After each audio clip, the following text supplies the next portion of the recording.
Oi, gente, tudo bem? Meu nome é Beatriz, eu sou aluna do segundo ano do técnico de multimídia e hoje eu vou apresentar sobre a banda Slipknot. Começando pela introdução, vou falar sobre a origem da banda, os integrantes, o primeiro álbum, o significado das máscaras, sobre o Eloy Casagrande e os gêneros no metal e heavy metal. A origem da banda foi em 1995. O Slipknot ele teve origem na cidade de Des Moines, em Iowa, que era um local que era pouco associado à cena do metal nos anos 90.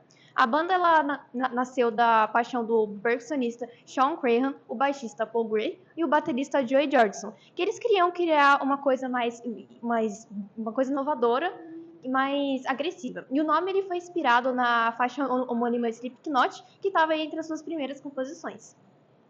Já em 97, o Corey Taylor, que ele era vocalista da banda local Stone Sour, ele foi convidado para se juntar ao Slipknot. Ele, de primeira, ele acabou resistindo, mas ele acabou aceitando depois, trazendo uma nova dinâmica para a banda. E durante esse período também, a banda ela começou a adotar o visual icônico que se tornaria, mais tarde, a marca registrada, que seriam as máscaras e os macacões numerados.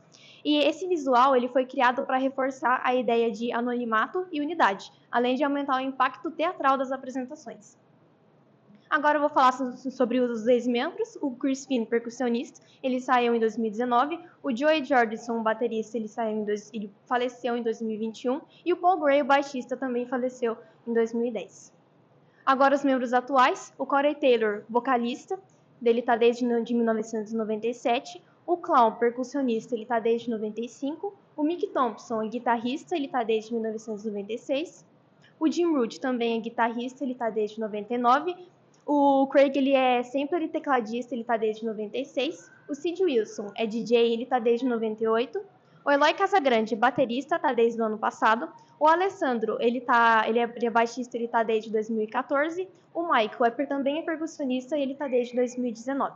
O primeiro álbum ele foi lançado em 1999, intitulado Slipknot, com músicas como Wait and Bleed e Spit It Out. E com a realização dos shows, o grupo ele ganhou um grande espaço na mídia. E em 2000, o álbum recebeu um disco de platina. E também foi lançado outros álbuns como o Iowa e em 2004 o Volume 3, The Subliminal Verses, que também ele é considerado por muitos como o melhor trabalho do grupo. Agora, sobre a marca registrada das máscaras, as máscaras do Slipknot, elas não servem só como uma maneira dos membros eles se expressarem, mas elas também têm um papel crucial no impacto visual da banda. As performances ao vivo do Slipknot, elas são conhecidas por serem bem intensas e eletrizantes, e as máscaras, elas acabam adicionando uma camada extra de teatralidade e mistério. E também as máscaras ajudam a reforçar a conexão entre a banda e os fãs, já que muitos fãs veem as máscaras como um símbolo de anonimato e rebelião, que são elementos que ressoam muito com o público do metal em geral.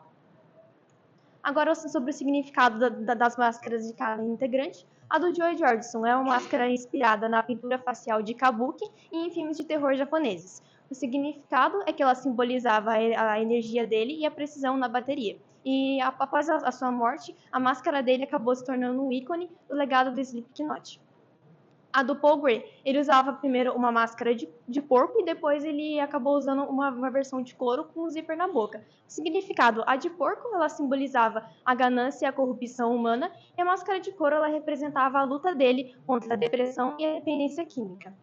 A do Chris, ela era uma máscara de nariz longo, semelhante àquelas máscaras da comédia dell'arte, e o significado era que elas representavam o sarcasmo e o humor negro, já que ele sempre teve uma postura mais brincalhona no palco, e a máscara dele refletia essa característica. A do Corey Taylor, inicialmente, era uma máscara que lembrava uma boneca de couro pálida e assustadora, e depois ela evoluiu para uma aparência de pele humana costurada, e mais recentemente para uma versão mais minimalista e inexpressiva. E o significado delas elas representam as emoções internas e a luta dele contra a depressão e a ansiedade. Ele já mencionou que a máscara dele reflete essas transformações que ele teve ao longo do tempo. A do Clown, ele sempre usou máscaras de palhaço, mas variando entre algumas versões mais psicodélicas, ensanguentadas e deformadas. O significado, ela representava o caos, a loucura e a obsessão dele com a morte. Para o Shawn, a máscara dele era a sua verdadeira face, enquanto o rosto real seria como uma máscara social. A do Mick, primeiro ele usava uma máscara de rock e depois ele evoluiu para uma metálica, que parece um pouco com um serial killer. E o significado dela simbolizava a brutalidade, frieza e intimidação. E o Mick ele sempre teve esse perfil mais discreto e a máscara dele reflete essa personalidade mais sombria.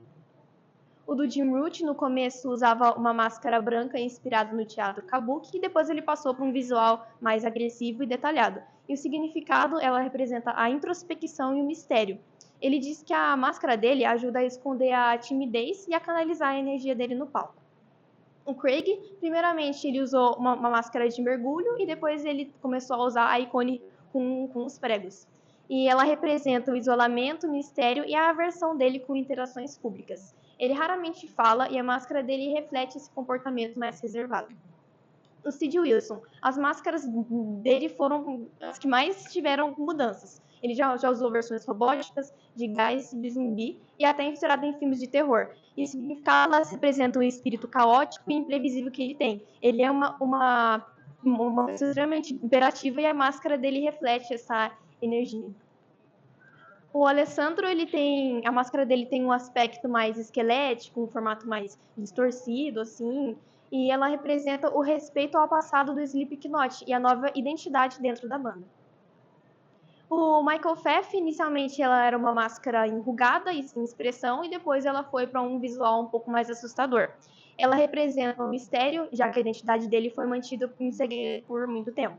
E por último, mas não menos importante, a do Eloy Casagrande, uma máscara branca com linhas negras e com um buraco de bala na testa, e uma expressão que foi desenhada pelo percussionista Clown. O significado dela é a cor branca, ela é uma homenagem ao antigo falecido baterista Joey Jordison. As linhas negras, elas representam as comunidades indígenas do Brasil, e o buraco de bala, ela simboliza um assalto que ele acabou sofrendo, onde ele quase foi morto. E ele vê isso como um lembrete de que ele já morreu, e que dá mais liberdade para ele acabar se entregando completamente à música. Aproveitando a deixa sobre o Eloy Casagrande, ele é um baterista brasileiro que fez parte da banda Sepultura durante 12 anos, até ele revelar que ia deixar a banda no ano passado. E no final de 2023, o Sepultura ele divulgou a sua turnê de despedida. Só que o Eloy não queria que a carreira dele terminasse ali. Abre aspas. Eu recebi o convite para fazer o teste depois do anúncio da turnê. O grande lance da razão de eu ter aceitado fazer a audição foi o final do Sepultura. Ao acabar, eu não queria parar de tocar bateria aos 33 anos de idade. Fecha aspas. E a Slipknot confirmou a chegada dele em abril do ano passado, publicando no Instagram uma foto de todos os membros e marcando o Eloy. Agora eu explicar sobre os gêneros, começando pelo nu metal. O nu metal ele é um subgênero do heavy metal que mistura elementos de outros estilos musicais, como o hip hop, o grunge e o rock alternativo. Ele também é conhecido como indie metal, agrometal, neo metal ou new metal.